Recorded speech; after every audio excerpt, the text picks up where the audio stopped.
Good morning সবাই, কিরকম আছো? সকাল সকাল দেখো, আজকে রবিবার, আমি চলে আসলাম।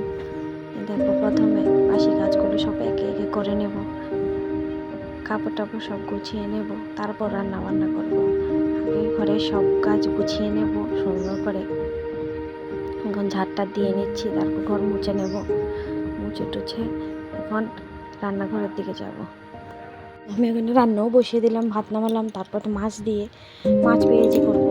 রান্না করছি, কড়াইটাকে দেখে কেউ ভেবো না যে আমি কড়াইয়া ধুই না, কারণ কড়াইটা ননস্টিকের কড়াই, তার জন্য এরকম হয়ে গেছে।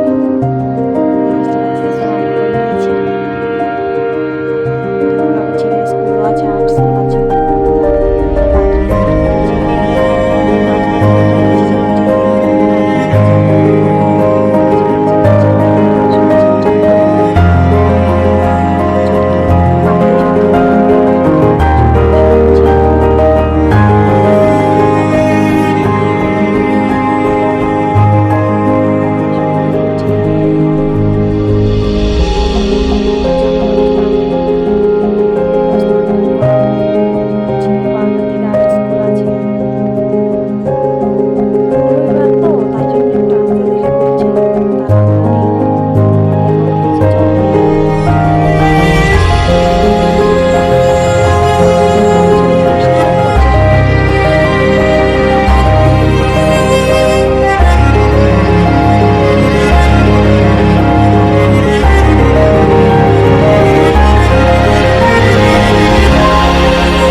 কাপড় ভিজে থাকে, যে বৃষ্টি সকাল থেকে। পুজো টুজো দিয়ে নেব,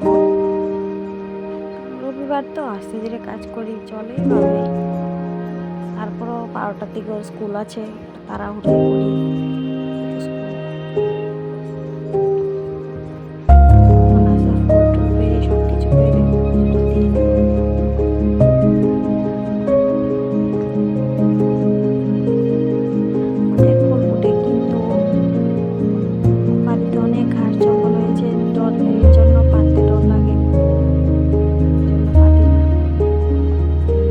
পারি না সবগুলি, যা হাতের নাগালে আসে তাই পারি।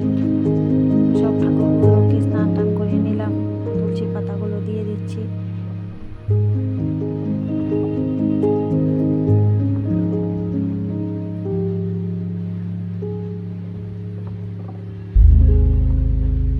ফুল টুল দিয়ে নেব, দিয়ে তারপর আস্তে আস্তে করে সব পুজো তাড়াতাড়ি শেষ করে নেব। পুজো টুজো দিয়ে হয়ে গেছে আমার পুজো দেওয়া, প্রায় শেষের পথে পুজো দেওয়া।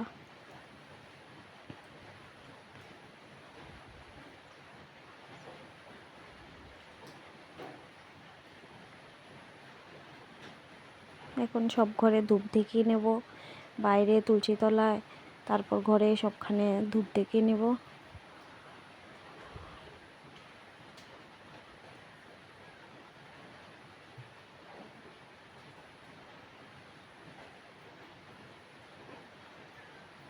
তারপর আমি আস্তে ধীরে চুল টুল আশ্রিয়ে তো সিঁদুর টিঁদুর পরে নিলাম। এবার প্রসাদ খাবো, ছেলে পুজো দিয়েছিলাম, প্রসাদ খাইনি, প্রসাদ খাবো। সিঁদুর টিঁদুর দিয়ে মাথাটা আছড়িয়ে তারপর একটু আলতো পরে নিলাম। একটু ভালো লাগছে পড়তে, তাই পড়ছি, ইচ্ছে হলো তাই পড়ছি। ভাত খেতে চলে আসলাম, ভাত খেয়ে ছেলেকে নিয়ে স্কুলে যাব। টাটা সবাইকে।